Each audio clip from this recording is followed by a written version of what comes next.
잠시 방송사고가 있었습니다. 갑자기 재난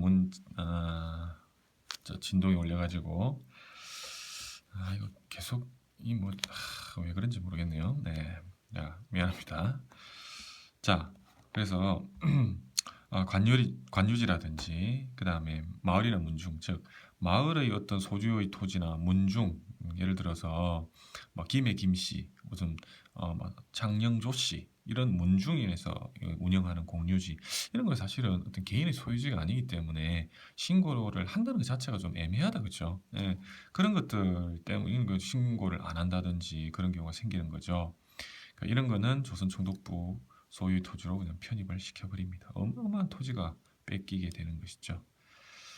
그리고 더구나 문제는 뭐냐면 농민의 관습적인 경작권을 부정시키게 되는 결과라는 게 무슨 말이냐면, 만약에 토지를 빼앗겼다 하면 여기 이제 A라는 토지가 있다라고 하면 이 토지를 만약에 일본 토지조사 사업에 의해서 빼앗겼다라고 하면 B에게 빼앗겼다라고 하면 A는 갑자기 어떻게 변하는 거죠?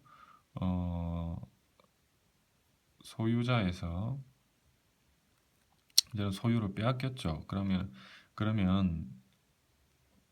경작권까지 빼앗기는 아닙니다. 그래서 소유자가 이제는 소장농이 되는 거죠.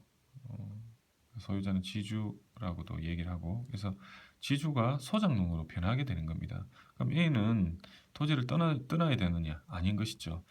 전통적으로 조선시대까지 전통적으로 A가 만약에 지주에게 토지를 빼앗겼다라고 하면 이 토지의 소장농이 되는 겁니다.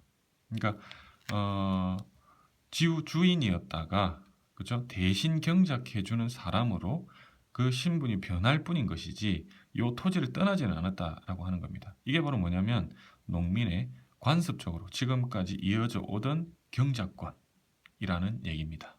그러니까 주인이 이제는 아니게 되는 것밖에 없는 것이죠. 경작권은 그대로 인정이 됐다라고 하는 겁니다. 그러면은 그 전까지 A는 모든 요 토지에서 나오는 소유권을 가지고 있을 때, 지주였을 때는 여기에 이제 모든 어떤 권한을 가지고 있었으나, 만약에 토지가 이렇게 B에게 뺏겼을 경우에는 이제 병작 반수라 그래가지고 뭐죠? 50%의 생산물을 B에게 바쳐야 되는, 왜? 이 토지를 뺏겼으니까, 그렇죠? 경작권은 유지가 됩니다. 어느 인정을 해준다라는 것이죠. 그것까지도 부정을 해줍니다. 경작권 자체를 인정해주지 않는 거죠. 언제든지 이 경작권은 어떻게 됩니까? 이 A가 이 토지를 떠나야 하는 사태도 벌어질 수 있다라고 하는 것이죠.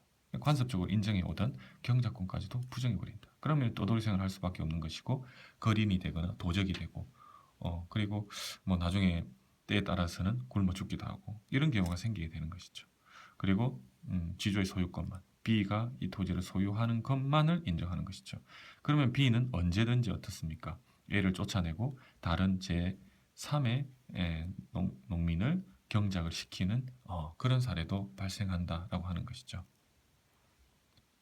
자, 조선총독부의 당연히 토지 소유라든지 지대 수입은 증가할 수밖에 없는 것이고요. 그래서 일본의 농업 회사나 지주들, 조선에 대거 진출하는 계기가 됩니다. 왜냐하면 일본이 많은 토지를 이제 소유하고 있었기 때문에 그들에게 이제 광고를 하겠죠. 일본 내에서, 그렇죠? 조선에 가면 많은 토지를 가질 수도 있다라고 하는 것들을 광고하면서 그들에게 엄청난 토지를 불화를 하게 됩니다.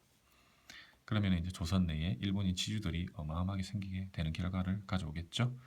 그리고 많은 농민들이 기한부 계약 소장농이 된다. 무슨 말이냐면 기한을 정한 그 계약을 통해서 소장농이 된다는 얘기입니다. 경작권이 부정이 된다 그러겠죠. 그러면 A에게 어떻게 하냐면 B가 이제 협박을 합니다. 자, 그럼 너 A, 자, 앞으로 몇 년 동안만 요 경작권을 주도록 하겠다. 그 뒤에는 네가 하는 거 보고 내가 판단하도록 하겠다. 기한부 계약, 그렇죠? 소장농으로 전락했다. 이는 뭡니까? 농민의 기존까지 가지고 있던 관습적 경작권을 부정한 것. 이거와 일맥상통한 부분이다. 이렇게 보시면 되겠습니다. 체질은 이렇게 줄 수밖에 없겠죠. 그래서 화전민이 된다든지, 화전민이 뭐냐면 산속으로 올라가 가지고요, 그죠? 산에 보면은 이게 원래 물을 대야 되지 않습니까? 그렇죠? 곡식이 자라게 하려면 밭농사를 하면서 여기 어떻게 하냐면 이걸 태워요. 풀을 태워가지고 그 태운 그름을 가지고 농사를 짓는 화전민이 그런 거거든요. 불화자죠. 그래서 불을 태워가지고 이렇게 이제 생활하는 아주 열악한 그런 환경에 처하기도 합니다. 그리고 때에 따라서는 만주와 연해주 등지로 이주할 수밖에 없는 것이죠. 자, 산업 쪽으로 한번 가보겠습니다. 산업은 두 번째로 중요한 거 바로 회사령입니다. 회사령. 자, 회사령을 제정하게 되는데 목적은 한국인 기업의 설립이라든지 그리고 민족 자본의 성장을 억제하고자 하는 것이었습니다. 그래서 한국 기업이 만약에 많이 생기게 되면 그렇죠. 그게 독립군 자금으로 이용이 된다든지 그죠? 그리고 조선인들의 어떤 자본이 민족 자본이 늘어가는 그런 경우가 생기지 않겠습니까? 그죠? 그거를 방지하겠다라는 것이죠. 내가 본 총독부는 회사 설립에 허가와 해산의 권한을 가지게 된다. 그러니까 조선 총독의 허락 없이는 절대로 회사를 설립할 수가 없다. 만약에 설립되어 있는 회사라 하더라도 만약에 조선 총독이 마음에 들지 않는다면 언제든지 해산을 할 수 있는 그 권한을 가지고 있다. 이렇게 보시면 되겠습니다. 그리고 기타 어업령, 산림령 이런 것들이 있다는 거. 그리고 전매제 이제는 이제 모든 개인의 권한을 없애는 것이죠. 국가가 그죠? 조선 총독부가 나서서 인삼, 담배, 소금 이런 것들을 도맡아 판매하는 권한을 가지겠다, 독점하겠다라고 하는 것이죠. 당연히 수입이 정대될 수밖에 없습니다. 그리고 철도 이런 걸 건설을 해서 자원의 일본 반출 그리고 일본 상품의 수입 판매에 이용되기도 한다. 기타 부분은 참고해서 보시면 되겠습니다. 자, 이번 시간은 여기까지 하도록 하겠습니다.